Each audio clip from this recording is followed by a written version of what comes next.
안녕하세요. 원래 예정대로면 저희가 국가 책임을 하도록 되어 있는데 최근 돌아가는 사정을 보니까 어쩌면 5월 13일 개강을 할 수도 있을 것 같아요. 그래서 국가 책임은 가능하면 개강 이후에 하는 걸로 하고, 그 다음 주 강의에 나와 있는 국가 관할권, 그 다음에 국가의 대외 기관, 대사관이라든지 영사관과 관련해서 외교관의 특권과 면제에 관한 내용을 말씀드리도록 하겠습니다. 국가 책임은 5월 13일 이후에 교실 강의가 시작되면 그때 교실에서 하는 걸로 그렇게 순서를 좀 바꾸겠습니다. 그 다음에 제가 아이를 좀, 두 번째 아이는 늦게 태어나가지고 요새 이제 중고등학생들도 온라인 강의를 듣는데, 온라인 강의 듣는 거 보니까 1시간짜리 강의를 빨리 돌려서 듣기 이런 거를 해가지고 또 뭐 40분 만에도 듣고 50분 만에도 듣고 하는 것 같아요. 그랬더니 아니나 다를까 어젯밤 뉴스에 그런 거를 규제하겠다라고 해서 또 9시 뉴스에 그 내용이 나오더라고요. 그래서 오늘은 여러분들의 출석 체크도 제가 와이색에다가 질문을 올리는 게 아니라 오늘 강의 중간에 질문을 올리겠습니다. 그래서 수업을 들은 학생이 대답하는 걸로 그렇게 질문을 바꾸겠습니다. 그래서 질문은 나중에 강의 후반부에 제가 하도록 하겠습니다. 와이색에는 질문을 올리지는 않고 여러분들이 그 강의 중에 나오는 질문에 대해서 답변을 해주시면 됩니다. 그래서 로스쿨 학생들은 제가 참고 자료로 그냥 국제사회와 법이라는 책을 소개해 드렸는데, 오늘 강의 내용은 국제사회와 법의 제3장과 제5장에 해당하는 내용입니다. 그래서 제3장에서 일부 부분, 그 다음에 제5장의 내용을 PDF로 해서 와이색에 올려드리도록 하겠습니다. 먼저 제3장의 제목이 국제법상 국가라고 되어 있는데, 제일 먼저 52페이지에 보면 국가란 무엇인가 이런 내용이 나옵니다. 그래서 국가란 영속적 주민, 명확한 영역, 정부, 타국과의 관계를 맺는 능력, 이렇게 네 가지 요건을 갖춘 단체이다 그랬는데, 주민도 보면 인도는 지금 한 13, 4억 된다 그러고요. 중국은 한 15억 된다 그러죠. 지구에서 가장 작은 나라 교황청은 1000명이 되지 않습니다. 그래서 이 주민의 숫자도 엄청나게 다르죠. 그 다음에 이제 우리 교과서에는 명확한 영역이라고 되어 있는데, 이 명확한 영역의 명확성이 어느 정도냐, 딱히 100% 명확해야 되는 건 아니다라는 겁니다. 예를 들어 우리나라와 일본 간에는 독도 분쟁이 있고, 또 중국과 일본 간에는 센가쿠 열도에 관한 분쟁이 있고, 각 국가별로 영토 분쟁이 많이 있지만 그 영토 분쟁이 국가를 결정하는 데 있어서 방해가 되는 요소는 아니다. 그 다음에 정부, 타국과의 관계를 맺을 능력, 이걸 이제 외교 능력이라고 하는데, 이런 것들을 갖추게 되면 국가로 본다. 그래서 그 다음에 보면 이제 국가의 영역과 관련해서는 영토와 영수, 영공으로 구성이 된다 그랬는데, 영토라는 거는 이제 그 국가를 구성하는 땅덩어리를 얘기하는 거고요. 영수는 영해를 얘기합니다. 그래서 땅 속에 있는, 그러니까 이제 그 영토 내에 있는 물로 덮인 지역은 호수나 강이죠. 그런데 이제 영토를 벗어나게 되면 바다가 됩니다. 그래서 바다의 경우는 기선으로부터 12해리까지를 영해로 인정을 합니다. 여러분들이 조심하셔야 될 게, 이 영해 12해리는 12km와는 다르다라고 말씀드렸어요. 1해리는 1852m니까 실제로 12해리는 약 22km 정도가 됩니다. 그래서 우리나라의 경우도 국내법으로 영해법이라는 게 있어가지고 12해리를 선포하고 있는데, 다만 일본의 대마도와 마주하고 있는 대한해협의 경우는 실제로 양쪽이 24해리가 되지 않습니다. 그래서 그 부분은 3해리를 우리가 영해 선언을 하고 있고요. 그 중간은 국제해협이라고 해서 선박들이 자유롭게 지나갈 수 있도록 그렇게 하고 있습니다. 그래서 이 영해에 관한 규정은 나중에 우리 해양법을 배울 텐데 제3차 유엔 해양법 협약이라는 게 있고요. 그 제3차 유엔 해양법 협약에 의하면 한 나라의 영해는 12해리까지 선포할 수 있다 이렇게 되어 있습니다. 그러니까 무조건 12해리라고 되어 있는 게 아니라 국가가 최대한 선포할 수 있는 한도가 12해리까지입니다. 그러니까 대강 22km 정도 되고요. 그 다음에 이제 또 영해 바깥으로 한 12해리 정도 접속 수역을 선포할 수 있고, 또 이제 나중에 해양법에서 자세히 보겠지만 기선으로부터 200해리까지는 배타적 경제 수역이라는 것을 설정할 수 있습니다. 그래서 이제 국가의 경제적 관할권은 배타적 경제 수역까지다 이렇게 말씀드릴 수 있어요. 그래서 우리가 이제 우리 원양어선이 러시아의 배타적 경제 수역에 가서 명태잡이를 한다든지 물고기를 잡는 경우에 입어료라고 해서 러시아에다가 톤당 얼마씩 돈을 내고 그 한도 약속한 수량만큼만 물고기를 잡을 수 있습니다. 그래서 영수 물로 덮인 지역을 얘기하는 건데 바다 쪽으로는 영해가 있다. 그래서 접속수역이나 배타적 경제수역은 영역의 범위에는 들어가지 않습니다. 그래서 한 나라의 영역이라고 했을 때는 영토와 영해, 영공으로 구성이 됩니다. 그래서 영토와 영해의 상공지역. 근데 지구는 둥그러니까 영공은 영토와 영해 면적과 똑같은 게 아니라 부채꼴처럼 이렇게 늘어나게 되어 있으니까 영공은 그만큼 넓어지게 되는 겁니다. 이 영공과 관련해서는 타국 비행기가 그 나라의 영공을 통과하려면 반드시 허락을 받아야 됩니다. 영해에 타국의 선박이 지나갈 때는 해를 끼치지 않으면 지나갈 수 있다라는 무해통항권이라는 게 있어요. 그래서 무해통항권을 행사해서 남의 나라 영해라도 그냥 조용히 지나가는 것은 가능하도록 되어 있습니다. 그런데 영공의 경우는 타국의 비행기가 그 영공을 통과하려면 반드시 그 나라의 승인을 받아야 됩니다. 그래서 특히 상업용 항공기의 경우는 그냥 허가를 안 해주죠. 군용 항공기가 통과하는 것은 그 나라에서 허가 자체를 안 해줍니다. 거기에 반해서 상업용 항공기의 경우는 통과를 하면 한 번 통과당 얼마라는 이원료라는 것을 받게 됩니다.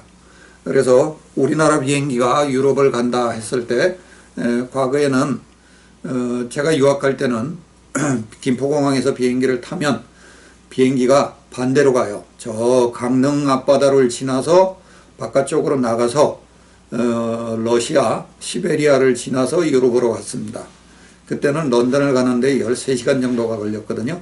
근데 이제 중국과 이원권 협정이 체결되고 나서는 우리나라 비행기가 동해안으로 나가는 것이 아니라 유럽으로 갈 때는 서해안으로 가서 바로 중국 영공을 지나고 몽고 영공을 지나고 러시아 영공을 지나고 이렇게 해서 유럽으로 향하게 됩니다. 그래서 한 국가의 영역은 영토와 영수, 영공으로 구성이 되어 있다.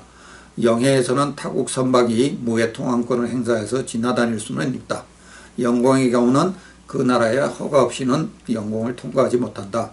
그래서 상업용 항공기의 경우는 돈을 받고 통과시켜 주게 된다라는 걸 말씀드립니다. 근데 사실은 이 영공을 통과하는 그 이원권 수입도 땅덩어리가 큰 나라들은 대단하겠죠. 근데 이제 최근에 이 코로나 문제로 인해서 통과하는 항공기의 숫자가 줄어들게 되니까 그 수입도 아마 줄어들게 될 거고요. 지금 우리나라도 마찬가지고 외국도 마찬가지고 항공산업이 큰 위기에 봉착되어 있습니다. 거의 외국을 가지를 않으니까요. 일단 외국을 갔다 하면 2주간 격리를 해야 되니까 갈 수가 없는 상황이 되어 있는 거죠. 그 다음에 이제 국가 영역의 취득과 상실 얘기가 나오는데 원천적으로 취득하는 거 이제 선점, 첨부 뭐 이런 게 있고 승계 취득과 관련해서 하량, 병합, 정복 뭐 여러 가지 있는데 이거는 별 의미가 없습니다. 영역을 취득하는 방법, 뭐 외국의 영토를 구입하기도 하고 하는데 오늘날은 그런 거 없어요. 인공위성이 워낙 발달돼 가지고 원시 취득의 선점이라는 거는 누구 땅인지 모르는 거를 먼저 가서 자리 차지하면 내 땅이 된다라는 건데 그런 땅 지구상에 없습니다. 첨부는 문제가 될 수는 있어요. 이게 이제 자연적으로 홍수가 난다든지 엄청난 비가 와가지고 A국과 B국 간의 경계가 하천으로 이루어져 있는 경우에 하천물이 엄청나게 불어나서 나중에 이제 퇴적작용으로 인해서 하천이 약간씩 이동하게 되는 경우가 생깁니다. 그러면 한쪽 땅은 늘어나게 되고 한쪽 땅은 줄어들게 되고 그런 경우는 있을 수 있습니다만은 오늘날에 있어서 이것도 뭐 큰 이슈는 되지 않아요. 여러분들이 참고로 A국과 B국이 강을 경계로 해서 국경을 이루는 경우에 그 강의 어디쯤이 그럼 국경선이 되냐, 이 문제와 관련해서는 탈베크 원칙이라고 해서 강을 통과하는, 우리나라에는 그런 경우가 별로 없습니다만 유럽에 대해서는 강에는 보통 운하가 있어서 그 운송을 하는 선박들이 그 강을 통과하게 됩니다. 그러면 그 강의 수심 중에서 가장 깊은 수심 쪽으로 배가 다닐 텐데 그 가장 깊은 수심을 기준으로 국경선을 나누는 게 일반적입니다. 그래서 이거를 탈베크 원칙이라고 하게 됩니다. 그러니까 이제 강에서 가장 깊은 수심이 지나가는 지역이 딱 강의 중간은 아니겠죠. 그러니까 국경선이 강의 딱 중간이다 이렇게 얘기하기는 어려워요. 그런데 이제 A국과 B국 간에 강 위를 지나는 다리를 건설하는 경우는 대체로 그 다리 위의 경우는 다리의 중간 지점을 국경선으로 하게 되고 다리를 건설하는 비용도 A국과 B국이 똑같이 부담하는 게 일반적입니다.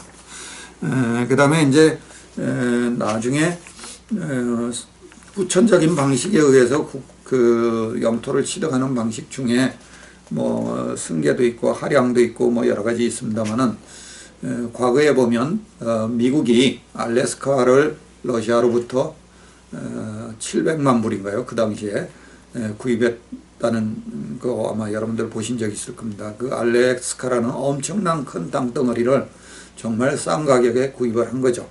그 다음에 사실은 미국이라는 나라를 보면 과거에 독립할 때 동부 13개 주로 구성이 되어 있었어요. 그러다가 이제 서부 개척을 하고 또 프랑스와 뭐 전쟁도 하고 뭐 하면서 루이지아나를 프랑스로부터 구입을 하고 하게 되고 또 이쪽에 서쪽에 있는 미국의 서쪽에 있는 여러 주들은 멕시코와의 전쟁에서 이기기도 하고 뭐 돈을 주고 사기도 하고 이렇게 된 겁니다. 그래서 지금 보면 미국의 제일 서쪽에 있는 주가 제일 동쪽에는 이제 뉴욕이 있고요. 제일 서쪽에 보면 캘리포니아 주가 있는데 물론 제일 위쪽은 이제 시애틀이 있고 서쪽에 제일 위쪽이 그 워싱턴 주가 있고 오레건 주가 있고 캘리포니아 주가 있는데 그 캘리포니아 주의 지명을 보면 스페인어로 된 지명들이 많아요.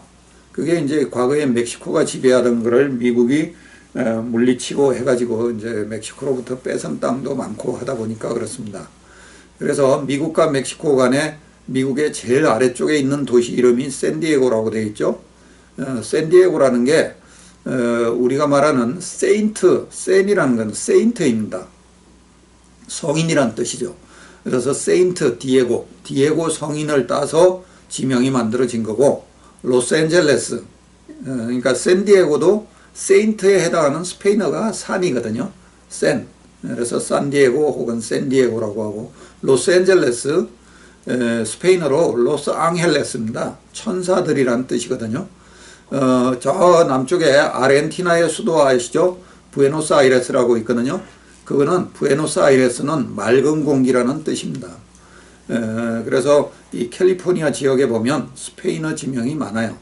그 다음에 또 영어와 더불어서 스페인어가 마치 공용어처럼 쓰이기도 합니다. 그래서 로스앤젤레스는 천사들이란 뜻이고 그 위쪽으로 올라가면 샌프란시스코, 여기도 샌프란시스코는 프란시스코 성인이란 뜻입니다. 샌은 영어의 세인트를 얘기하는 거죠. 그래서 캘리포니아주 쪽에 스페인어 지명이 많다라는 거고, 그거는 이제 미국이 동부에서부터 팽창해온 역사와 관련이 있다라고 말씀을 드릴 수가 있습니다.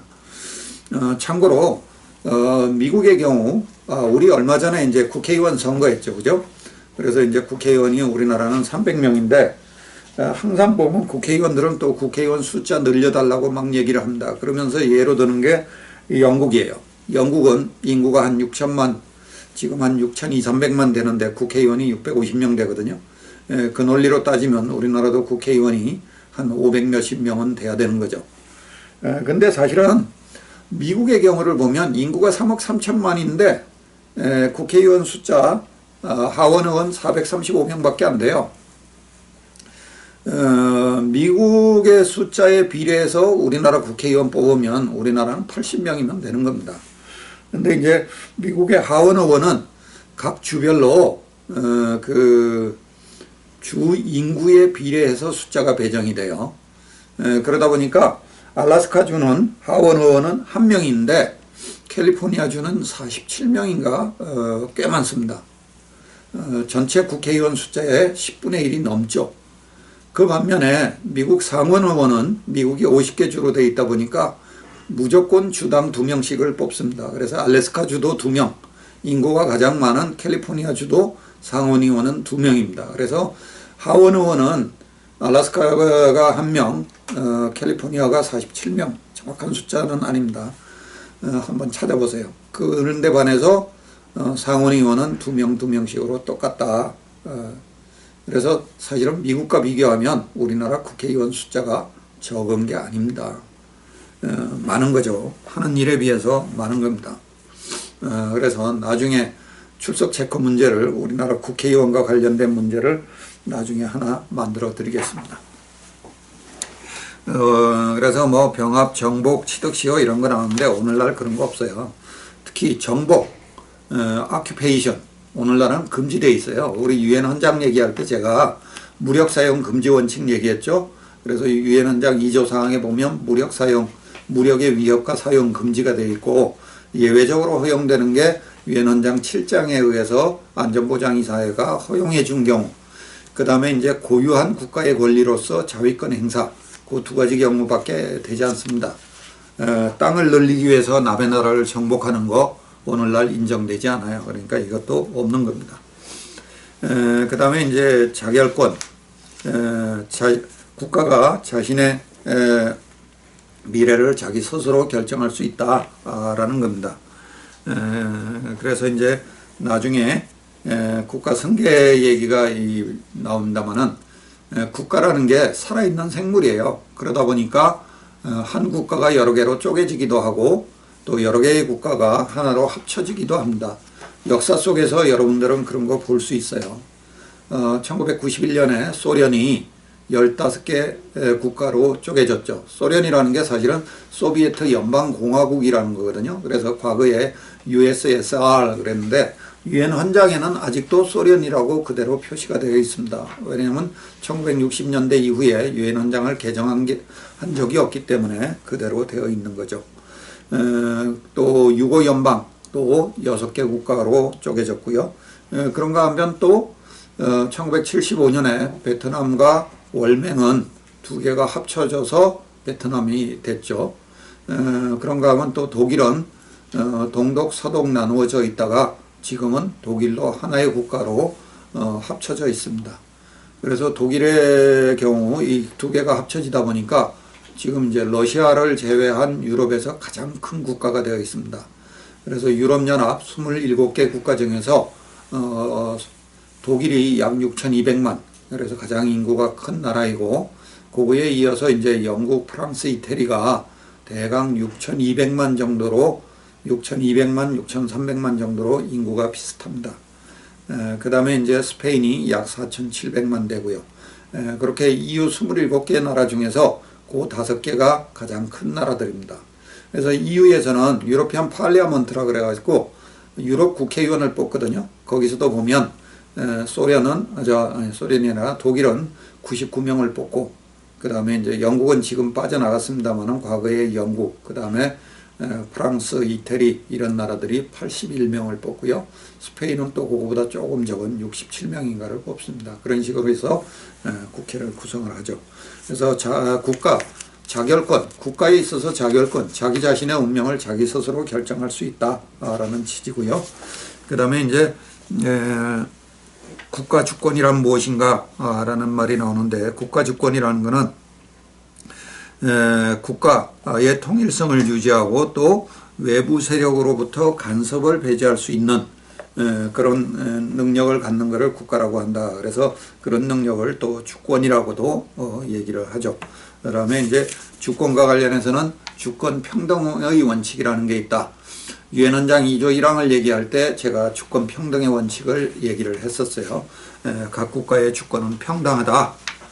그러나 실질적으로 보면 그렇게 반드시 평등한 것은 아니다라는 거예요. 대표적으로 유엔 헌장을 보면 상임이사국, 안전보장이사회 상임이사국이 15나라가 있는데 5개 나라는 항상 이사국이에요. 퍼머넌트 멤버거든요. 그러니까 우리는 이제 상임이사국이라고 번역하는데 좀 더 쉬운 표현으로는 영구 이사국이에요. 그래서 안전보장이사회에 이사국이 15개가 있는 나라는 15개가 있는데 영국, 프랑스, 독일, 지금은 러시아, 중국은 항상 그 자리를 유지합니다. 그 다음에 이제 나머지 10개 나라는 2년 임기로 5나라씩 교체를 하고 해서 15나라를 유지하는 방식으로 되어 있죠. 근데 유엔에서 가장 중요한 의사결정은 이 안전보장이사회에서 이루어지거든요. 과연 이게 주권 평등의 원칙에 합당한 것이냐, 이렇게 또 볼 수도 있는 겁니다. 그런가 하면 물론 이제 유엔 총회에서는 모든 나라가 일국 일표주의라고 그래서 일국 일표를 행사하죠. 그 다음에 이제 우리나라는 무역을 중심으로 하는 국가이다 보니까 WTO가 매우 중요한데 WTO의 경우도 일국 일표고 대부분의 국제 그 기구에서 일국 일표주의를 고수하고 있습니다. 그 반면에 IMF나 IBRD의 경우는 금융기구거든요. IMF나 IBRD는 각 국가들이 내어놓은 기여금으로 자본을 형성합니다. 기금을 형성해요. 그러니까 이제 이름도 국제통화기금 이렇게 돼 있잖아요. 또 국제부흥개발은행을 비롯해서 몇 개의 기구를 묶어서 같이 부를 때 우리는 세계은행, 월드뱅크 이렇게 얘기하는데, 이 국제통화기금이나 월드뱅크의 경우는 의사결정을 하는 데 있어서 각 국가가 기여한 기여분에 따라서 표결권을 갖습니다. 마치 주식회사 제도랑 똑같은 거예요. 그런데 IMF나 국제통화기금, IMF나 세계은행, 월드뱅크가 표결을 할 때는 주권에 따른 표결권을 갖는다 그랬는데, 주요한 의사결정은 85% 이상의 찬성을 요합니다. 그런데 미국이라는 한 나라가 가지고 있는 지분이 17%예요. 그러면 미국을 제외한 모든 IMF 국가들 혹은 월드뱅크 국가들이 전부가 동의해도 83%밖에 안 되는 겁니다. 그러니까 이제 IMF나 IBRD에서는 의사결정을 하려면 반드시 미국을 포함한 85%가 돼야 되는 거예요. 그러니까 미국 한 나라만이 거부권을 가지고 있는 거죠. 유엔 안전보장이사회는 5개 상임이사국이 거부권을 행사함에 반해서 IMF나 IBRD의 경우는 미국 한 나라가 거부권을 행사할 수 있습니다. 그러면 미국의 지분을 15% 이하로 낮추면 되지 않겠냐라고 얘기하겠지만, 그 지분을 바꾸는 것도 주요한 의사결정이기 때문에 미국이 동의하지 않는 이상은 그 지분을 바꿀 수가 없어요. 그게 이제 미국의 힘인 겁니다. 최근 여러분들 2, 3년간에 미국과 중국 간의 무역전쟁 얘기 봐오셨을 겁니다. 요번에 이제 코로나 발생을 둘러싸고도 지금 미국과 중국이 티격태격하고 있어요. 어떻게 보면 이게 이제 중국이 부상해서 올라옴에 따라서 미국이 자기의 그 일국 패권, 헤지모니 혹은 헤게모니 이를 잃지 않기 위해서 발버둥을 치고 있는 겁니다. 근데 이제 역사의 흐름을 보면 최근 중국이 부상하고 있는 만큼은 사실이에요.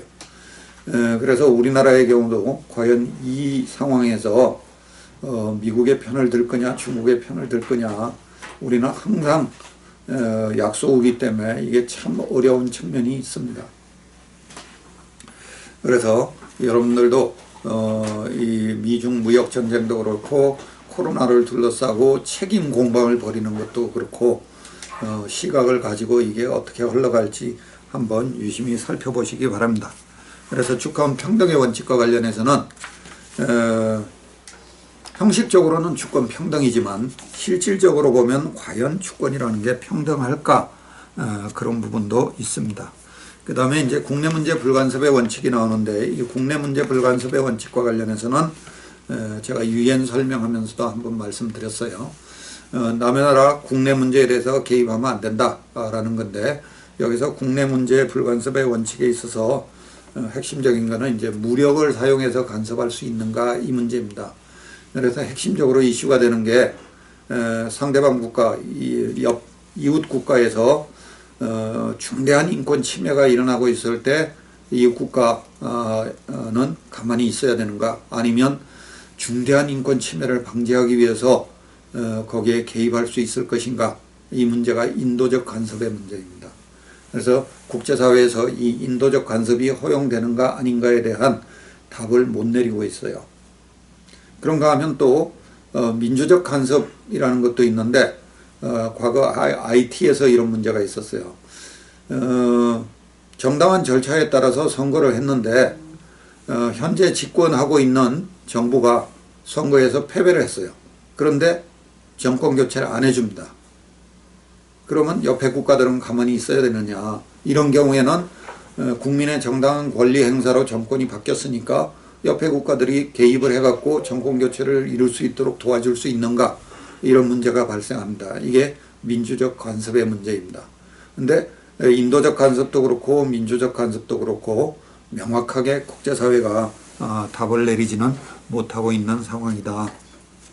그 정도로 이해를 해 주시기 바랍니다. 그 다음에 이제 국가 관할권의 얘기가 나오는데, 국가 관할권과 관련해서는 주로 이제 범죄 행위를 중심으로 해서 이 문제가 많이 논의가 됩니다. 예를 들어서 한국인이 한국에서 범죄 행위를 저질렀다.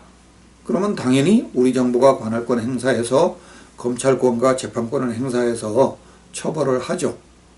한국인이 외국에 여행을 하다가 한국인이 프랑스를 여행하다가 프랑스인을 죽였다. 그러면 그 범죄인인 한국인을 누가 처벌할 수 있을까요? 한국 정부일까요? 프랑스 정부일까요? 이 경우에 한국 정부는 그 범죄를 저지른 사람이 한국 국적의 한국 사람이라는 이유로 관할권 행사할 수 있습니다. 이런 거를 속인주의라고 얘기해요. 그 반면에 프랑스의 입장에서는 프랑스 영토 내에서 그 범죄가 발생했어요. 그러니까 이제 프랑스 영토 내에서 발생한 문제에 대해서는 프랑스가 관할권 행사할 수 있겠죠. 그래서 프랑스가 범죄를 저지른 한국 사람을 관할해서 재판권 행사할 수 있다 하는 것은 속지주의입니다. 또 한편으로 한국 사람이 프랑스인을 만약에 살해를 했다면 그 살해된 프랑스인을 기준으로 보면 프랑스 입장에서 보면 범죄의 피해자가 프랑스 사람이에요.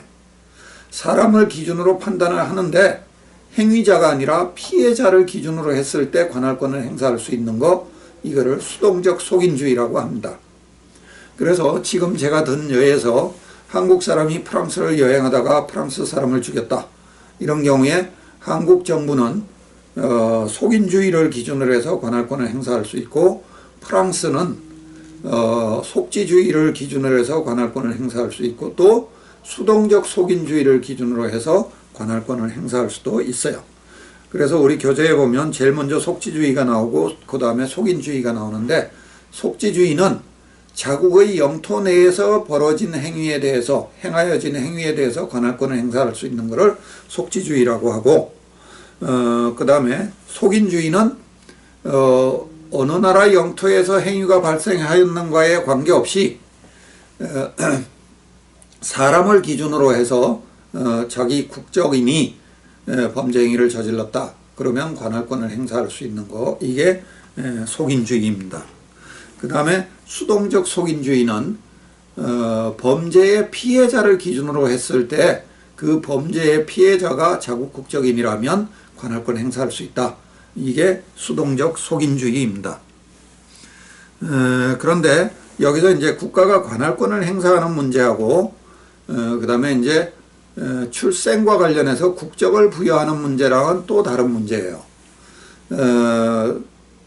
그 출생에 따라서 국적을 부여하는 방식에는 크게 보면 두 가지가 있습니다. 하나는 자기 국적인, 예를 들어 한국 국적인 부모 밑에서 태어난 아이한테 한국 국적을 부여해 주는 거, 이거를 이제 국적 부여에 있어서 속인주의라고 얘기합니다. 한편으로 미국 같은 경우는 그 국적이 한국인이든 미국인이든 멕시코인이든 상관없이 미국에서 태어난 아이한테는 미국 국적을 부여해줘요. 이런 국가를 출생 부여에 있어서 국적 부여에 있어서 속지주의 국가라고 합니다. 그러니까 이제 어떤 나라는 속인주의를 채택하고 어떤 나라는 속지주의를 채택하다 보니까 그 겹치는 지점에서 문제가 발생할 수 있는 거죠. 많은 나라들이 속인주의를 채택하고 있지만 미국의 경우에 이제 속지주의를 채택하고 있으니까 한국인 부부가 미국에 유학을 하러 갔어요.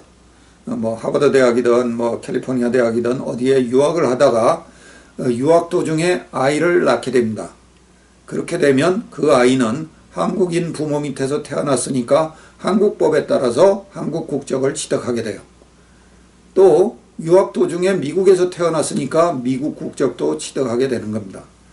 우리가 이제 그렇게 되면 그 아이는 이중국적이 되는 거죠. 우리가 흔히 사회적으로 이중국적 그러면 굉장히 나쁜 걸로 보는 경향이 있는데 이중국적이 그렇게 나쁜 건 아니에요. 법제도가 상이함으로써 자연스럽게 나타날 수 있는 겁니다. 이중국적 자체는. 근데 이제 문제는 특히 남자의 경우에 병역 의무와 관련해서 문제가 되죠. 한국 국적과 미국 국적을 가지고 있는데 한국에 들어와서 한국의 병역 의무를 수행하면 문제가 없어요.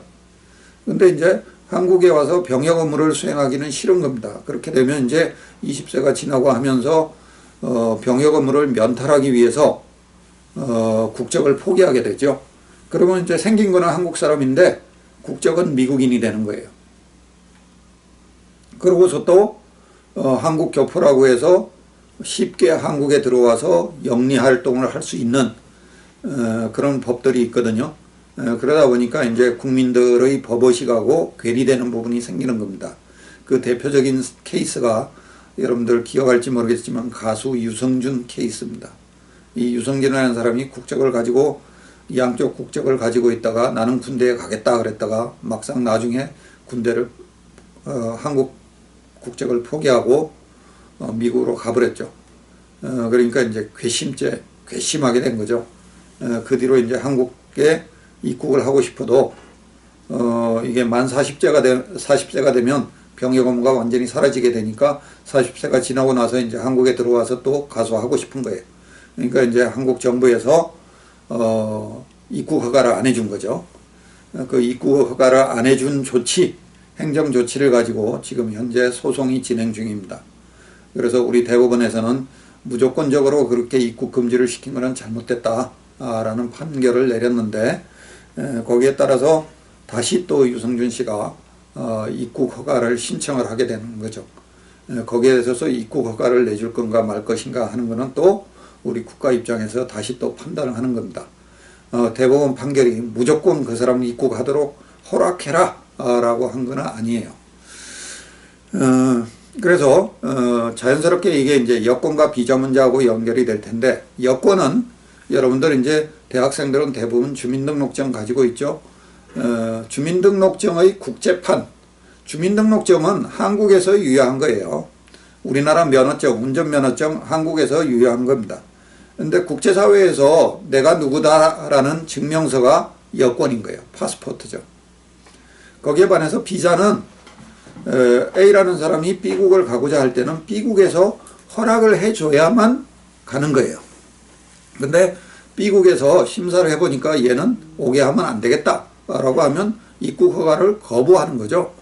그래서 입국 허가증 혹은 입국 허가를 비자라고 하는 겁니다. 근데 우리나라는 상당히 많은 나라 177개국인가 하고 비자 면제 협정을 체결하고 있어요. 그러다 보니까 우리나라 여권만 있으면 우리나라에 있는 그 나라 대사관에 가서 사전에 입국 허가를 받지 않아도 그냥 비행기표 사가지고 가면 입국 허가를 해주는 겁니다. 그러다 보니까 이제 중구난방이 되고 뭐 이런 약간 우려스러운 면도 있고 하다 보니까 미국이라든지 호주라든지 캐나다 이런 경우는 정식으로 대사관에 가서 비자를 받지는 않아도 되는데 인터넷상에서 비자 신청을 해라. 그러면 인터넷상에서 비자 허락을 내주겠다. 비자를 내주겠다. 라고 해서 인터넷상의 비자를 받아서 출입국을 하도록 이렇게 협정이 되어 있습니다. 그래서 여러분들이 미국이나 캐나다, 호주를 갈 때는 무조건 그냥 가면 되는 거 아니에요. 미국과 캐나다, 호주는 인터넷상에서 비자 신청을 해서 비자를 받아서 가게 됩니다. 그런데 이제 호주나 캐나다의 경우는 여러분들이 여행사를 통해서 표를 사게 되면 여행사에서 그 비자를 받는 업무를 대행해 주는 경우가 많이 있습니다.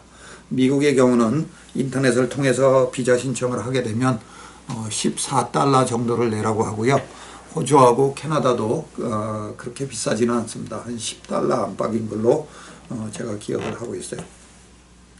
그래서 다시 돌아와서 속지주의, 속인주의, 수동적 속인주의 이런 것들이 있는데 출생에 따른 국적 부여하고 요 국가 관할권 행사하는 문제하고는 별개의 문제다라는 것을 말씀을 드립니다. 그 다음에 이제 법인들이 범죄를 저지르는 경우도 있어요. 폭스바겐이나 BMW나 이런 법인들이 한국에 와서 어떤 범죄 행위나 행정법규를 위반하게 되면 그 법인들도 처벌을 받게 됩니다.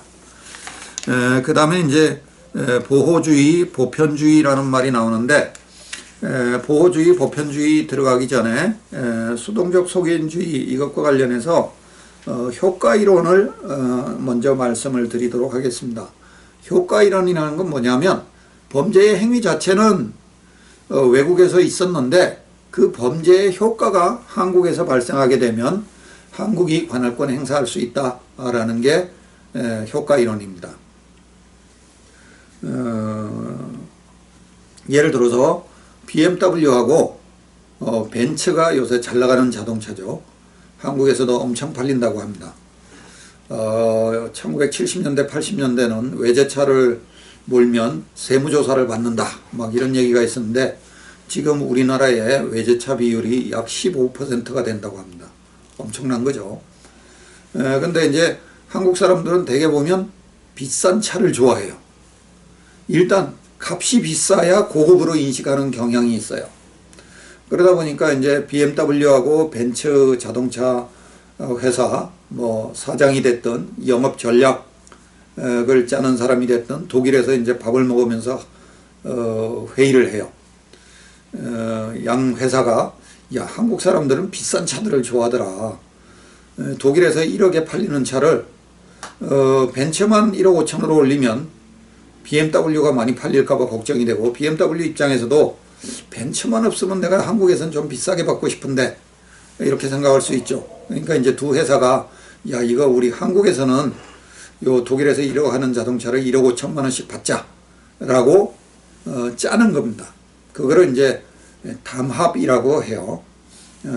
불공정 경쟁 행위를 하는 거고 일반적인 용어로는 담합이라고 하는데 그렇게 담합을 하게 되면 그 담합의 결과는 누가 피해를 입냐면 한국의 소비자들이 입게 되는 거죠. 원래 1억에 살 수 있는 자동차를 벤츠하고 BMW가 담합을 해가지고 1억 5천을 우리가 지불해야만 구입할 수 있다면 피해가 발생합니다. 이거를 이제 우리 담당하는 정부 부처가 공정거래위원회예요. 공정거래위원회에서 조사를 해보니까 외국의 자동차사 2개가 담합을 해가지고 한국의 국내에서 비싸게 파는 거예요. 소비자한테 고스란히 피해가 돌아가거든요. 그거를 조사를 해서 우리나라 공정거래위원회가 과징금을 부과할 수 있습니다. 이렇게 효과를 기준으로 해서 판단하는 것을 효과 이론이라고 그래요. 그래서 과거에 1950년대, 60년대에는 어떻게 한 나라의 법을 외국에서 외국인에 의해서 벌어진 행위에까지 처벌할 수 있냐. 이게 이제 국내법의 역외적 적용이라고 하는데 이거 안 된다라는 게 일반적이었어요. 근데 오늘날의 경제행위, 국제적 상행위에 있어서 보면 이거 심각한 문제거든요. 그래서 많은 나라들이 이 불공정 경쟁행위, 외국 경쟁사들끼리 국내 시장을 먹기 위해서 그렇게 경쟁행위를 하는 것, 담합행위라고 해서 규제하는 내용을 각 국가의 공정거래법에 집어넣어 놓습니다. 그래서 우리나라도 우리나라 공정거래법에 보면 제2조의 2에 외국인의 외국에서의 담합행위가 그 효과가 한국에서 발생하는 경우에 처벌할 수 있는 근거조항을 넣어두고 있어요. 여러분들이 이제 법조문 보다 보면 가끔 제1조, 제2조, 제3조, 제4조 이렇게 나가다가 뭐 제2조의 2, 중간에 뭐뭐의 2, 제10조의 2 이렇게 끼어드는 경우가 있어요. 그게 뭐냐면 원래 법을 만들 때 그렇게 만들지는 않겠죠. 그래서 1, 2, 3, 4조 이렇게 순서대로 쭉 해놓는데 중간에 필요에 의해서 법을 개정해야 되는데 그 조항이 중간에 끼어들면 그 뒤에 있는 조항들은 뒤로 다 밀리겠죠. 그럴 때 2조와 3조 사이에 끼워넣을 때는 제2조의 2, 제10조와 11조에 끼워넣을 때는 10조의 2 이런 식으로 하게 됩니다. 그래서 부분 개정일 때는 조문번호를 그렇게 다는데 전면 개정일 때는 다시 이제 순서를 1조부터 순서대로 다시 번호를 재편해서 만드는 그런 경우가 있다라는 걸 말씀을 드립니다. 그래서 효과 이론이라는 거 알아두시고요. 그 다음에 이제 보호주의, 보편주의는 뭐냐면 보호주의라는 거는 국가의 필수적 이익을 침해하는 행위에 대해서는 그 행위가 누구에 의해서 벌어졌던 어디에서 벌어졌던 한국이 처벌할 수 있다는 거예요. 예를 들어 캐나다 사람이 캐나다에서 한국 지폐를 위조를 했어요. 그러면 거기에 교민사회한테 유통이 되고 또 그게 이제 한국으로 흘러 들어오게 되면 우리나라 통화 질서를 위태롭게 할 수 있겠죠. 그 다음에 이제 우리나라 정부 공인 문서를 외국인이 위조하는 경우, 이런 경우도 마찬가지고요. 화폐를 위조하는 경우, 이런 경우 다 해당됩니다. 그래서 국가의 법익을 침해하는 경우에 국가의 필수적인 법익, 이런 법익 침해에 대해서는 국가가 관할권을 행사할 수 있다. 이게 보호주의라는 겁니다. 그 다음에 이제 보편주의라는 건 뭐냐면 그 범죄 행위가 어디에서 누구에 의해서 벌어졌든 간에 어느 국가든지 그 범죄인을 수중에 넣게 된 국가는 그 범죄 행위자를 처벌할 수 있다라는 게 보편주의입니다. 그래서 모든 범죄에 대해서 이렇게 해놓은 건 아니고요. 제노사이드라든지 중대한 범죄 행위, 제노사이드는 집단 학살을 얘기하는 거고요. 그 다음에 이제 노예무역을 한다든지 해적 행위를 한다든지, 그러니까 이제 주로 강행규범 위반과 관련되는 그러한 범죄 행위를 저지른 자는 관할권에 있어서 보편주의 혹은 보편적 관할권에 따라서 누구든지 처벌할 수 있도록 이렇게 되어 있습니다. 그 정도로 해서 관할권 말씀을 드리고요. 아까 이제 출생과 관련해서 속인주의, 속지주의 말씀을 드렸는데 그게 이제 우리 사회에서 문제됐던 것 중에 하나가 원정 출산이라는 게 있었어요. 원정 출산이라는 게 뭐냐면 한국의 임산부가 한국 사람이고 남편도 한국 사람이고 한데 아이한테 미국 국적을 주고 싶은 거예요. 그러니까 이제 임신 3개월, 4개월 이때는 해외여행하면 위험하거든요. 근데 오히려 임신 한 7, 8개월 되면 더 안전하다 그럽니다. 아이가 이제 뱃속에 안전하게 자리를 잡았기 때문에 10시간, 12시간 비행기 여행을 할 수 있다고 해요. 그러니까 이제 출산하기 직전에 미국을 가는 거예요. 미국을 가서 아이를 낳으면 미국은 어쨌든 미국에서 태어나면 미국 국적을 부여해 주거든요. 그러다 보니까 이제 아이한테 미국 국적을 주기 위해서 일부 부유층에서 그렇게 하는 게 사회 문제가 된 적이 있었어요. 그런 거를 원정 출산이라고 합니다. 이게 이제 도덕적으로는 비난받을 수 있지만 법적으로는 문제가 되지는 않아요. 그래서 그런 원정 출산 문제가 생긴다라는 거예요. 여기서 이제 또 재밌는 법 하나 알려드리면, 여러분들이 이제 원정 출산을 가기 위해서 일부러 이제 그 임산부가 비용을 적게 들이기 위해서 낳기 한 일주일 전, 낳기 직전 비행기를 타고 미국으로 가는 경우가 있을 수 있겠죠. 그런데 비행기를 타고 가다가 중간에 출산하는 경우가 생겨요. 가끔 여러분들 해외 토픽 같은 데 보면 비행기 안에서 출산했다 이런 얘기 본 적이 있을 겁니다. 비행기 안에 그럼 태평양 상공을 지나가다가 아이를 낳았다. 그러면 이제 어떻게 되냐 이거죠. 그러니까 한국인 부모의 자식이라면 당연히 한국 국적은 취득해요. 그런데 태평양 상공은 공해 지역입니다. 공해라는 거는 영어로는 high seas라고 하는데, 이게 이제 우리 태평양 쪽을 보면 한국의 동해가 있고 일본이 있고 또 일본의 동쪽 바다가 있겠죠. 그 다음에 이제 중간에 하와이쯤이 있고 그 다음에 이제 미국 쪽으로 건너가게 되는데, 하와이에, 그러니까 미국의 영토도 아니고 일본의 영토도 아닌 중간 지역, 그 부분을 공해라고 하거든요. 그러니까 어느 국가의 바다도 아닌 인류 공동의 바다인 겁니다. 거기서 이제 아이를 낳았어요. 그 영공을 지나가다가 아이를 낳았어요. 근데 사실은 그 영공을 지나가다가 아이를 낳게 되면 이게 미국 영공에 들어와서 아이를 낳았는지 아니면 공해 상해의 상공에서 아이를 낳았는지 그게 애매해져요. 그래서 국제법에 뭐가 있냐면, 비행기나 선박의 경우는 떠다니는 국가다 이런 얘기를 합니다. floating state라는 표현을 써요. 그래서 그 비행기가 대한항공이면, 여러분들 비행기 그 제일 마지막 끝에 꼬리에 보면 그 우리나라 태극기가 달려있죠. 그게 괜히 달아놓은 게 아니에요. 국제 기준이에요. 반드시 달게 돼 있어요. 국적을 표시하는 거예요. 비행기의 국적. 그래서 대한항공 비행기를 타고 가다가 그 상공에서 아이를 낳게 되면 대한민국 영토에서 태어난 게 되는 거고, 미국 유나이티드 에어라인을 타고 가다가 중간에 아이를 낳게 되면 미국 영토에서 아이를 낳은 게 되는 겁니다. 그러면 비행기를 타고 가다가의 기준이 뭐냐? 이게 뭐냐면, 유나이티드 에어라인이 인천공항에서 출발하기 위해서 문을 닫았잖아요. 문을 닫았으면 비행기가 이륙하기 전이라고 하더라도 그 비행기 안은 미국 영토인 거예요. 그래서 이제 물론 비행기가 출발하기 전에 막 진통이 오면 그 산모를 내리게 하겠죠. 근데 이제 좀 지나치게 얘기하면 아이한테 국적 부여를, 미국 국적을 부여하겠다는 그게 일념이 너무 강해가지고 내리는 거를 거부를 해요. 근데 비행기 문은 닫혀 있었어요. 그래서 출산을 했어. 출산을 하고 나서 비행기 문을 열고 내리면 미국 국적 받는 거예요. 그게 법이에요. 그러니까 비행기 문이 닫힌 상태에서 비행기 안은 그 나라의 영토다 이렇게 보는 거예요.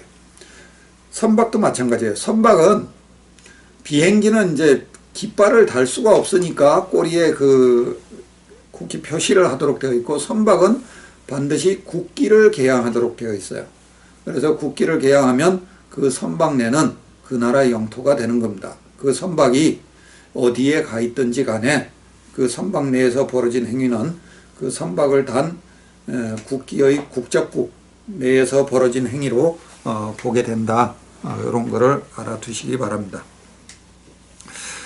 그 다음에 이제 67페이지에 보면 주권 면제 혹은 국가 면제라는 개념이 나오는데, 이것도 제가 전에 영화 소개하면서 우먼 인 골드라는 영화를 소개하면서 한 국가의 재판소가 다른 국가를 재판할 수 없다라는 말씀을 드린 적이 있었어요. 그래서 한 국가가 다른 국가, 왜냐하면 주권 평등의 원칙이니까 국가는 평등하다 그랬잖아요. 그런데 한 국가가 다른 국가를 재판한다는 것은 그 국가의 운명을 결정할 수도 있는 거죠. 그래서 과거에는 그 다른 국가를 재판하는 데 있어서 어떠한 경우에도 그 국가는 재판의 대상이 되지 않는다. 이거를 절대적 주권 면제라고 했어요. 그 주권 면제라는 표현을 하는데 무조건 안 된다 하는 게 절대적 주권 면제에 있는 데 반해서 오늘날에 들어와서는 국가의 행위라고 하더라도 그 국가의 행위가 영리목적 행위라든지 상업적 행위라든지 이런 경우는 국가도 타 국가에서 소송의 상대방이 될 수 있다 라는 이론이 발전하기 시작했어요. 그게 제한적 면제이론 혹은 상대적 면제이론 이렇게 얘기를 하는 겁니다. 그 다음에 정부 승인과 국가 승인의 얘기가 나오는데 오늘날에 와서는 이거는 크게 중요한 사안은 아니에요. 국가 승인이라는 것은 국가가 새로 생겼을 때 그 국가를 국가로 인정할 것이냐 말 것이냐 하는 얘기고, 정부 승인은 정부가 바뀌죠. 계속. 우리나라 지금 문재인 정부지만 그전에는 박근혜 정부고 그전에는 이명박 정부고, 그런데 합법적 방식에 의해서 정부가 바뀌었을 때는 정부 승인의 문제는 발생하지 않아요. 쿠데타를 통해서 새로운 정부가 탄생하였을 때 그 새로운 정부를 인정할 것이냐 말 것이냐 하는 게 정부 승인의 문제이다. 그 정도로 알아두시고요.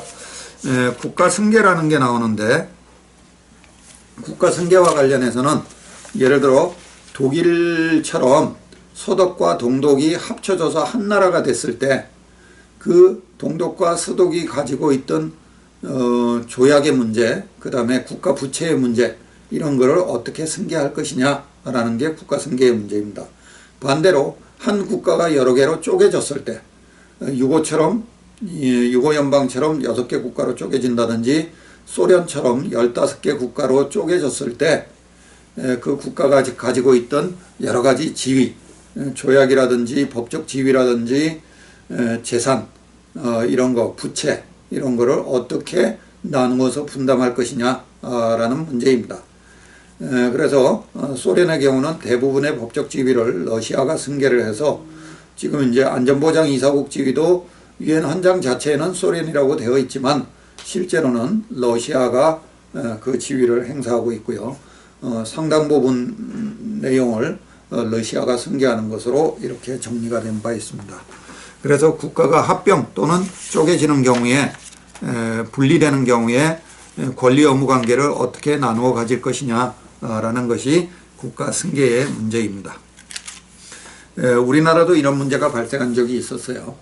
우리나라는 대만과 국교를 수립하고 있었고 중국과는 국교 수립을 안 하고 있었거든요. 그러다가 이제 1992년에 중국과 국교 수립을 하면서 중국이 대만과는 국교 관계를 끊어라 라고 요구를 하게 됩니다. 그래서 내일 중국하고 수교하면서 오늘 저녁에 대만한테 우리 국교 관계를 끊는다 라고 하루 전날 알려줬어요. 그러니까 대만이 난리가 났죠. 그러면서 이제 명동에 있던 중국 대사관, 그게 이제 대만 대사관이었거든요. 대만 보고 나가라 그러고 거기를 중국이 사용하게 되고, 그러니까 이제 대만이 열받죠. 화가 나니까 대만과 한국 간에 운항 중이던 항공 노선을 전부 중단시켰어요. 그 중단된 게 한 10년 가까이 됐을 겁니다. 그러니까 대만 비행기도 한국에 안 오고 한국 비행기도 대만에 못 내리게 했던 거죠. 그러다가 이제 화가 좀 가라앉고 어쨌든 대만과 한국 간의 경제교류 관계가 워낙 중요하기 때문에 그 뒤에 상호 간에 경제교류는 하자라고 해서 우리도 이제 대만에 대표부를 두고 대만도 서울에 대표부를 두고 경제교류는 하고 있고 양국 간의 비행기 운항도 하고, 그래서 아마 지금은 물론 코로나 때문에 지금은 못 가지만 항공편도 여러 편이 있어서 여러분들이 대만 여행을 할 수가 있습니다. 그 정도로 요 정도로 국가와 국가 관할권에 관한 설명을 마치고, 국가를 대표하는 기관, 보통 이제 대사관을 통해서 외국에서는 우리나라를 대표하게 되는데 그 문제를 조금 살펴보도록 하겠습니다. 지금 1시간 정도 강의가 진행돼서 잠깐 쉬었다가 후반부 외교관계법에 관한 강의를 진행하도록 하겠습니다.